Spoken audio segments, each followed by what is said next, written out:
नमस्कार। दूरदर्शन उत्तराखंड के खास कार्यक्रम खेल खिलाड़ी में आप सभी दर्शकों का स्वागत है। मैं हूं आपके साथ अजय पुंडीर।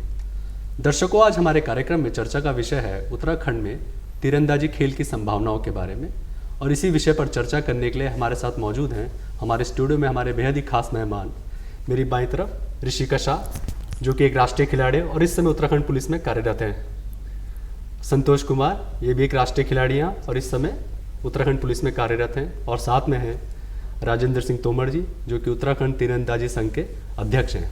आप तीनों का बहुत बहुत स्वागत है हमारे इस कार्यक्रम में और हमसे जुड़ने के लिए धन्यवाद। तोमर सर, सबसे पहले हमें तीरंदाजी खेल के बारे में थोड़ा सा बताइए और भारत के संदर्भ में कि किस तरह इस खेल की उत्पत्ति हुई है और कैसे खेला जा रहा है। देखिए, तीरंदाजी खेल ये तो बहुत पौराणिक खेल है।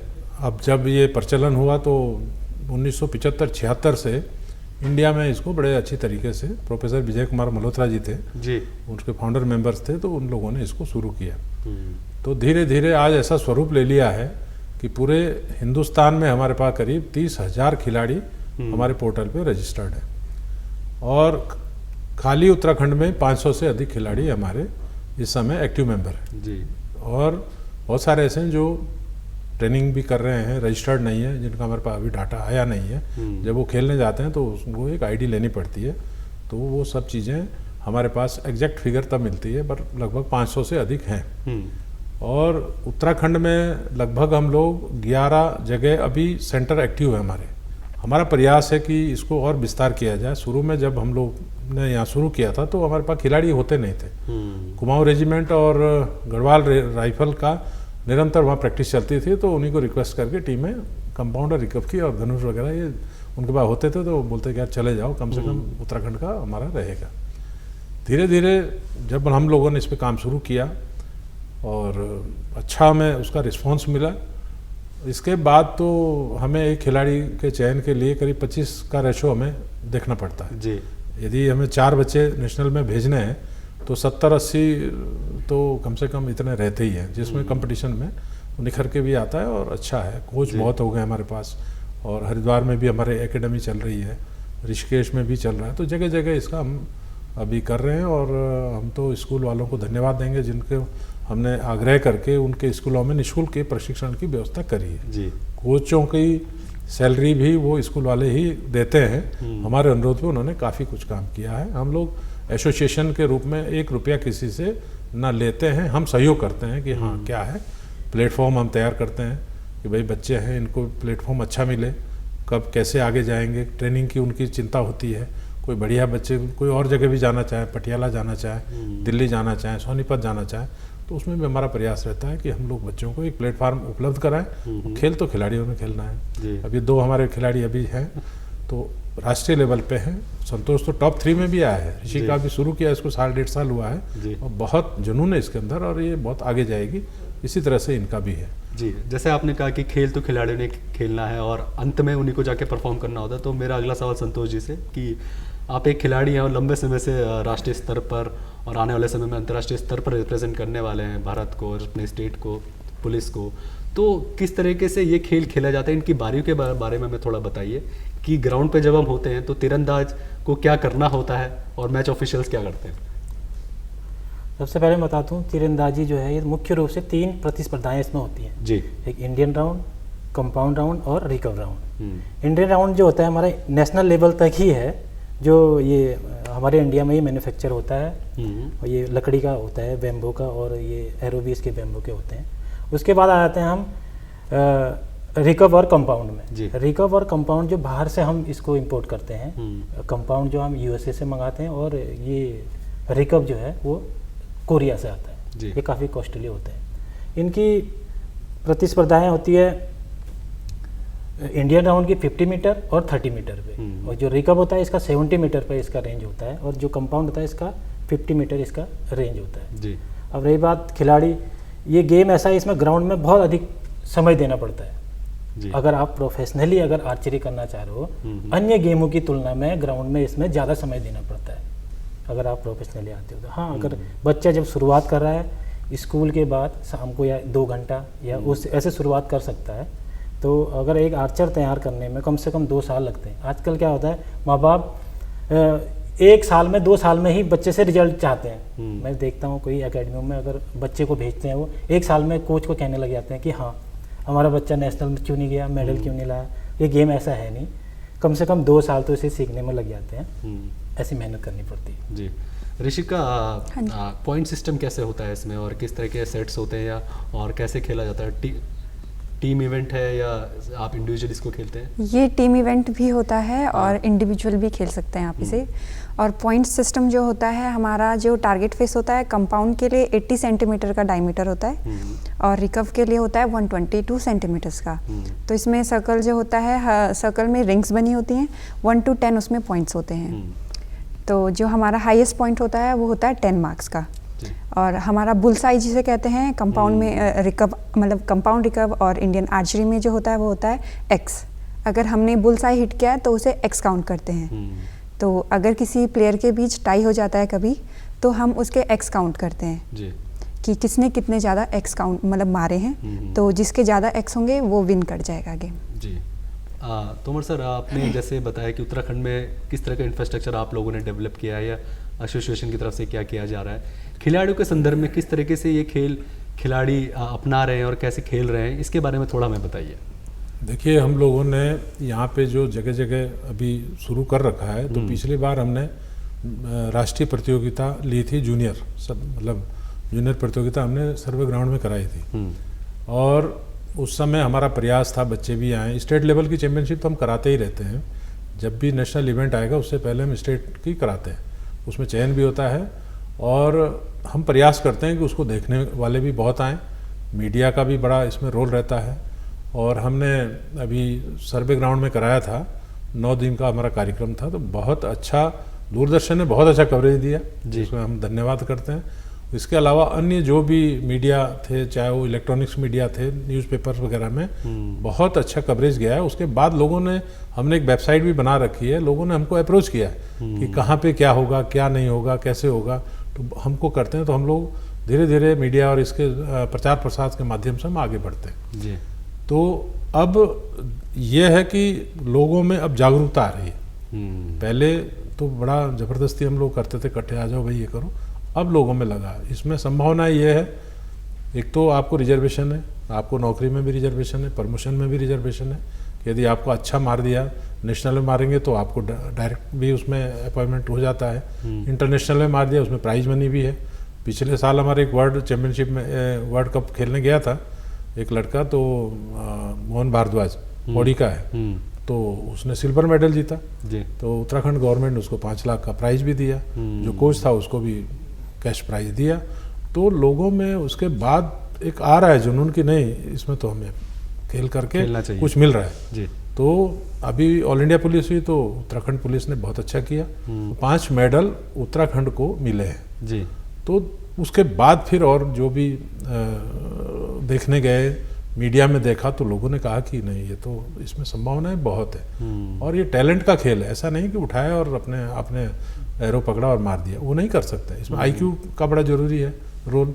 आप फिजिकल फिटनेस आपकी ज़रूरी है, फिजिकल फिट नहीं तो वाइब्रेट करेगा, आपका हाथ भी हिलेगा। तो खिलाड़ियों के लिए वो भी हम व्यवस्था करते हैं। हम लोग रखे हुए ऐसे लोग कि भाई चलो बीच बीच में वो कॉन्ट्रैक्ट बेस पे आते हैं, बताते हैं कि क्या तुम्हारा एक्शन होना चाहिए, यदि तुम ऐसा एक्शन ले रहे हो तो ये गलत है, इंजरी हो सकती है। तो ये सब चीज़ें हम लोग कर रहे हैं। और अभी राष्ट्रीय लेवल पे हमें एनटीपीसी ने स्पॉन्सर करा हुआ है 5 साल तक। हर साल हमें 100 पूरे इंडिया में 100 ग्राउंड में, मतलब 100 जिलों में आर्चरी का एक जगह डेवलप करना है जी। पूरा उसमें ग्राउंड बना देंगे, इक्विपमेंट दे देंगे, 5 लाख रुपए खर्च करेंगे। तो ये 5 साल तक चलेगा, यानी कि 500 स्कूल। तो जैसे उत्तराखंड है तो हमारे यदि जो ज़िले छूटे हुए हैं तो वहाँ हम लोग प्रायोरिटी में, यदि हमें छोटा स्टेट में अभी पहले और जगह तो 5-5 मिलेंगे, 6-6 मिलेंगे, यदि हमें शुरू में 3 भी मिल गए तो हम उसको 3 जिलों में, जैसे दूरस्थ हैं, जैसे चमोली हो गया, रुद्रप्रयाग हो गया, उत्तरकाशी हो गया, ऐसे करके हम चयन करेंगे। फिर नेक्स्ट में बागेश्वर हो गया, चंपावत हो गया, ऐसे कर जहाँ पर पिथौरागढ़ हो गया, जहाँ भी शुरू हुआ नहीं जी। आते हैं वहाँ के खिलाड़ी खेलते हैं। यहाँ पे नीचे कोई, यहाँ पे कोई हरिद्वार में, कोई कोटद्वार में है, पर हम चाहते हैं कि हर जिले में ये एक आए तो ताकि इसकी संभावना और आगे बढ़े। जी, आपने एक बात कही कि पहले जब आप शुरुआत में आपने काम करना शुरू किया तो बहुत कम लोग या बहुत कम बच्चे इसमें खेलने आते थे। वो संख्या अब चुनने को लेकर अब मुश्किल शुरू हो गई है कि आप लोग कहते हैं अब बच्चे बहुत ज़्यादा है और हमें कम सिलेक्ट करने, तो ये चेंज कैसे आया? ये चेंज धीरे धीरे जब इसको पॉपुलैरिटी बढ़ी है जी, कुछ बच्चों ने अच्छा खेला, नेशनल सर्टिफिकेट की वैल्यू बहुत है। और खेलों में सर्टिफिकेट कैसे मिलते हैं, हमारे तीरंदाजी में एक मिनिमाइज स्कोर है कि इससे नीचे यदि होगा तो सर्टिफिकेट भी इशू नहीं करते। या आपने पार्टिसिपेट किया तो पार्टिसिपेट का भी आपको सर्टिफिकेट नहीं मिलेगा। 100 स्कोर होगा तो तब मिलेगा। उससे आपको कई चीज़ें 12th के बाद आगे कंटिन्यू कोई करना चाहता है तो भी कर सकते हैं। दिल्ली DU में भी एडमिशन में उसको में प्रायोरिटी मिलती है। और कई बच्चे हमारे आर्मी में भर्ती हो गए, नेशनल सर्टिफिकेट स्पोर्ट्स कोटे में बहुत भर्ती हुए हैं। आर्मी में हैं और हमें क्या बोलते हैं ITBP में, BSF में, CRPF में बहुत बच्चे इसमें अभी भर्ती हुए हैं। तो इससे क्या है कि लोगों को लगा नहीं इसमें रोजगार भी है और इसमें पैसा भी है। हम लोग नेशनल लेवल का मैं ट्रेजरर भी हूँ भारतीय तीरंदाजी संघ का। तो वहाँ पर प्राइज मनी टूर्नामेंट कराते हैं हम लोग 5, 10-10 लाख के 4 होते हैं और लास्ट फाइनल एक कराते हैं 50 लाख उसमें। तो 90 लाख हम साल में बच्चों को देते हैं और उसमें फिर कुछ ना कुछ तो किसी ना किसी को मिलेगा जो खेलेगा। तो वो भी कैश प्राइज का भी इसमें व्यवस्था है। सेलेक्ट कोई इंटरनेशनल लेवल के लिए होगा तो उसकी पूरी व्यवस्थाएं हम लोग करते हैं, आना जाना रहना ट्रांसपोर्ट सब कुछ पॉकेट मनी तक उनको प्रोवाइड किया जाता है। तो उसमें क्या है कि थोड़ा यदि ग्राउंड में कोई मेहनत कर लेगा तो कोई भी चीज़ कठिन नहीं है। और हमारा उत्तराखंड में तो फिजिकल फिटनेस स्वतः ही है।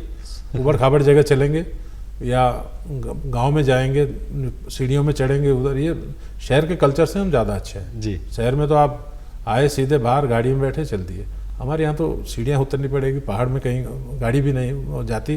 तो वो सब फिजिकल फिट हमारे यहाँ एक स्वभाव में है, नेचर में है। जी, तो उत्तराखंड का कोई भी खिलाड़ी चाहे किसी में भी है, ये तो आर्चरी की बात कर रहा हूँ, अन्य चीज़ों में भी लोगों देश के अंदर ये संभावना है कि उत्तराखंड का आदमी फिजिकल फिट तो होगा। तो पहाड़ी आदमी है चाहे वो हिमाचल का हो चाहे उत्तराखंड का हो, तो जो पहाड़ी एरिया का रहने वाला है वो इसमें फिजिकल फिटनेस के बिना ये हो नहीं सकता। जी। तो यही सब है और ये बच्चे हमारे जो खिलाड़ी ये भी बहुत मेहनत करते हैं। संतोष जी, मैं आपसे जानना चाहूँगा, आपने कहा था कि खिलाड़ी एक दिन में तैयार नहीं होता, इसमें समय लगता है। तो इसमें किस तरीके से हम किस तरह की कोचिंग होती है, किस तरह की ट्रेनिंग होती है, इसके बारे में थोड़ा हमें बताइए। इसकी सुबह योगा क्लासेस होती हैं। जी, सुबह हम चले जाते हैं, जैसे आजकल ग्राउंड का शेड्यूल बना रखा है, समय के अनुसार शेड्यूल चेंज होता है ग्राउंड का। जी, जाड़ों में समय चेंज होता है, गर्मियों में अलग चेंज होता है और टूर्नामेंट के आधार पर भी शेड्यूल चेंज होता है। तो अभी सुबह योगा क्लासेस होते हैं, उसमें योगा और जो अपनी फिजिकल एक्टिविटी है 1 घंटा वो कराते हैं। उसके बाद नाश्ता है, उसके बाद 3 घंटा शूटिंग होती है। जी, एरो शूट करते हैं बच्चे। 3 घंटा शूट करने के बाद फिर दिन में रेस्ट, फिर शाम को फिर 3 घंटा ये होता है।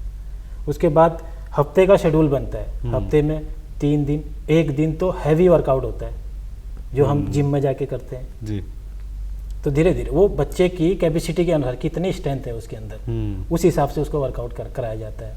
जैसे इस लेवल रखे हुए हमने, जो बच्चा आता है पहले उसको ग्रास रूट, उसके बाद बिगनर लेवल, फिर इंटरमीडिएट लेवल, और जो आर्चर नेशनल में मेडल ले लेता है या इंडिया टीम को प्रेजेंट कर देता है तो इलाइट आर्चर के रूप में कहता है। तो इन सभी श्रेणियों का हम अलग अलग वर्कआउट कराते हैं।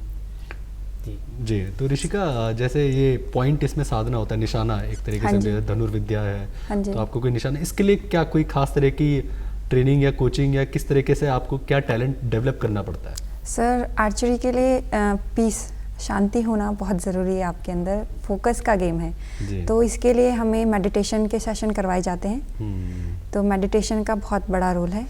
प्लस आर्चरी जो है माइंड, सोल और हमारी बॉडी तीनों का कनेक्शन है। ये मेरा पर्सनली मतलब बिलीव करती हूँ कि आर्चरी माइंड, सोल और बॉडी तीनों का बराबर जो कनेक्शन है वो रिप्रेजेंट करता है। और फोकस का गेम है तो मेडिटेशन का भी बहुत रोल है इसमें। हम मॉर्निंग टाइम में मेडिटेशन करते हैं, इवनिंग में भी अगर कभी कभी सेशन चलते हैं हफ्ते में एक बार। प्लस नाइट को आप सोने से पहले भी 5 मिनट मेडिटेशन कर सकते हैं फोकस के लिए। तो जैसे आप पॉइंट के लिए कितने चांस आपको दिए जाते हैं या ऑल्टरनेट होता है किस तरीके से आप इसको मतलब खेलते हैं जब आप रियल गेम में उतरते हैं? हाँ जी, तो हमारा जैसे कंपाउंड का है, कंपाउंड में डबल 50 गेम होता है 50 मीटर में, और हमें 72 एरो शूट करने होते हैं 3 मिनट्स में 6 एरोज। जी। तो हमारी एक राउंड जो कंप्लीट होता है वो 36 एरोज में कंप्लीट हो जाता है 1 मिनट में 6 एरो शूट करने के बाद। और स्कोर जो होता है हमारा 360 में से काउंट होता है, और डबल 50 का 720 में से। जी, तो यही इंटरनेशनल स्टैंडर्ड्स भी यही है? हाँ जी, इंटरनेशनल भी यही है कंपाउंड का, और रिकव का भी यही है। जी। उसमें बस डिस्टेंस चेंज है, रिकव का है 70 मीटर। जी। संतोष जी, जैसे रिकव और ये कंपाउंड में, तो इसमें से ओलंपिक्स में या वर्ल्ड चैंपियनशिप में, वर्ल्ड कप में किस तरह का डिफरेंस रहता है जो उसमें इवेंट किया जाता है? इवेंट मैं बता दूं, ओलंपिक में जो हमारा इवेंट है वो रिकव राउंड है। रिकव राउंड ओलंपिक में खेला जाता है, जो 70 मीटर पे खेला जाता है। जी। और कंपाउंड राउंड जो है ओलंपिक को छोड़ के सारी प्रतिस्पर्धाओं में है, चाहे उसका वर्ल्ड चैंपियनशिप लगा लो, वर्ल्ड कप है, एशियन चैंपियनशिप, एशियन गेम्स, सभी में है। और हमारे देश में दोनों की बराबर मान्यता है। ऐसा नहीं कि वर्ल्ड कंपाउंड वाला मेडल ला रहा या रिकव वाला मेडल ला रहा, दोनों को ही समान रूप से देखा जाता है, समान फैसिलिटी दोनों को मिलती है। जी। तो अगर बच्चा शुरुआत कर रहा है, हाँ। वो रिकव की ओर भी जा सकता है और कंपाउंड की ओर भी जा सकता है। जी। अब ये महंगे इक्विपमेंट हैं, और मुझे लगता है हमारा स्टेट जो है इतना अफोर्ड नहीं कर सकता। कम से कम इसकी प्राइस बता देता हूँ मैं आपको। ये जो कंपाउंड है, इसकी आज अगर हम एक टॉप क्लास का कंपाउंड ले तो कम से कम एक खिलाड़ी की किट 4 लाख की आती है। जी। एक मिडिल क्लास वाला सोचता है, कई बार सोचेगा कि 4 लाख का इक्विपमेंट दे के मैं अपने बच्चे को ग्राउंड में भेजूँ। तो इसीलिए हमारे इंडिया में क्या है, शुरुआत हम इंडियन राउंड से करते हैं, जो हमारे इंडिया में मणिपुर में मैन्युफैक्चर हो जाता है। 6 से 7 हज़ार में पूरी किट मिल जाती है। यहाँ से बच्चा शुरुआत करता है। अगर उसमें देखते हैं कि बच्चा कितनी इच्छा है उसके अंदर, कितना प्रोटेक्शन है, तो अगर वो इस इंडियन राउंड में अच्छा कर रहा है तो उसके पेरेंट्स को कोच बताते हैं कि हाँ ये कर सकता है। अगर वो तो फिर उसके बाद रिकव या कंपाउंड उसको दिलाया जाता है। तो मोर सर, जिस तरीके से टैलेंट अगर हम देखना है या कोई हमें ट्रायल्स होते हैं, तो किस तरह का टैलेंट आप लोग बच्चों में देखते हैं? जैसे संतोष जी ने बताया कि इस एरो से शुरू कर, बो से शुरू करके हम एक बेसिक तौर पे देख लेते हैं कि हाँ वो धनुष विद्या या तीरंदाजी खेल सीखना चाहता है। इसके बारे में थोड़ा प्रोसीजर के बारे में थोड़ा बताएं। बल्कि कंपाउंड्स, ये जो इंडियन बो है, बांस, ये जो लकड़ी का होता है, इससे पहले ये लोग थेराबैंड पे लाते हैं बच्चे को। पहले इलास्टिक खिंचवाएंगे कि भाई देखें इस तरह से एम लिया जाता है, 15-20 दिन, महीना तो ऐसे ही निकाल देते हैं जी। तब इनको इसके बारे में ABCD पता चलती है कि ये अभी इसको इस तरह से करिए। तो देखते हैं कि हाँ ये बच्चा कर सकता है। कुछ ये है कि कुछ सीरियसली खेल रहा है, उसको सीखने की इच्छा है, तो जो कोच हो जो पहले भांप लेते हैं। और जो खाली पिकनिक के उसमें आए, घर से आ गए, थोड़ा इधर उधर देखा, एक थोड़ा बताया, ये करा, टले, तो फिर तो वो पहले ही पता चलता है कि ये उसके बस का है नहीं जी। तो अधिकांश जो आते हैं तो वो जो इस टाइप के होते हैं, जो खाली खाना पूर्ति के लिए ग्राउंड में आए, पेरेंट्स ने भेजे। हर माँ बाप चाहता है कि मेरा बच्चा अच्छा करे। तो बहुत सारे ऐसे जिनकी दिल से इच्छा नहीं होती, अपने पेरेंट्स के कहने पे आ जाते हैं, बट वो फिर अपने आप ही हटते हैं। और जिसमें संभावनाएं होती है वो पूरी मेहनत करते हैं जी। बिल्कुल समय देते हैं उनको। यदि तुम बोलोगे 1 महीने तक खाली इलास्टिक ही खींचना है, एम तो सेम है ना, आपने इलास्टिक खींचा, फिर उसको डबल कर दिया और टाइट कर दिया, फिर थेराबैंड पे ले आए, उसके बाद फिर इस पे भी एरो नहीं चलाते, खाली इसी को खिंचवाएंगे कि भाई आप सीधा इसको धनुष उठाइए और इसको खींचो और ऐसे छोड़ो, खींचो और छोड़ो, बाद में इसको एरो पे लाते हैं। ट्रेनिंग टफ है, पर जब एक बार सिस्टम में आ जाएगा, क्योंकि बेसिक चीज़ें जो सीखी हुई होगी ना, तो बेसिक चीज़ें ही है ये। यदि सीखी हुई होगी तो कभी मार नहीं खा सकता आगे जाके।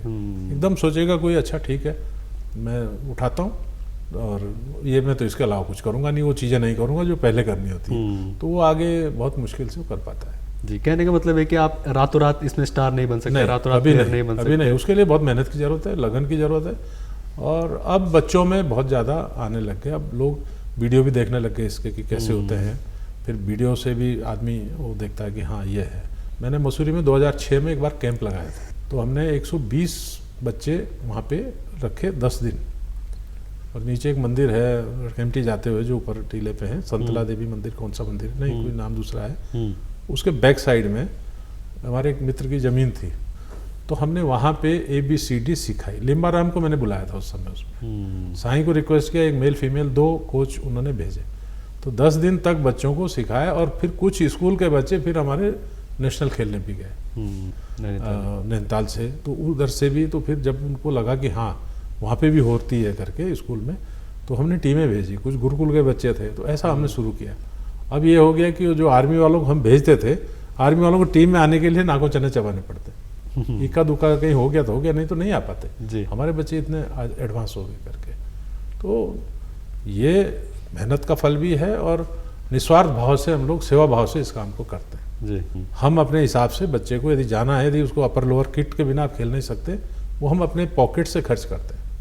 पीछे पहले मिलता था, अभी 4-5 साल से उत्तराखंड गवर्नमेंट की तरफ से कोई किट विट मिल नहीं रहा है। अब जब बोल तो रहें कि अब इस साल से शुरू करेंगे, पर हमारा बच्चा ना खेले बिना किट के तो बड़ा दिक्कत होती है। तो 30-35 का दल होता है, 30 लोगों का दल होता है जब भी नेशनल में जाते हैं, और पूरा होता है। मतलब ये नहीं कि हमारा कोई बच्चा कम है, पूरा दल हमारा जाएगा। तीनों उसमें टीम में 4 लड़के 4 लड़कियां हर उसमें, तो ये 8-24 हो गए, और कोच और मैनेजर उनके साथ अलग जाते हैं जी। तो हमें भी ये रहता है कि चलिए हम इधर उधर यदि ना खर्च करें और हम कुछ इसमें सेवा भाव कर सकें, तो जो आगे निकल के आएगा हमें ऊपर वाला ही देख रहा है कि हाँ बस इन्होंने कुछ किया है। इस भावना से हम लोग काम करते हैं। जी संतोष जी, आप एक अनुभवी खिलाड़ी, आपने बहुत राष्ट्रीय स्तर पर प्रतिस्पर्धाओं में भाग लिया है, तो अपने अनुभव के आधार पर बताइए कि किस तरह की तैयारी की जाती है एक इवेंट में जाने से पहले, या वहाँ पर क्या माहौल मिलता है आपको, और वहाँ पर उस एनवायरनमेंट के हिसाब से कितना सीखने को मिलता है जब कंपटीशन बढ़ता है, इसके अनुभव के आधार पर हमें बताइए।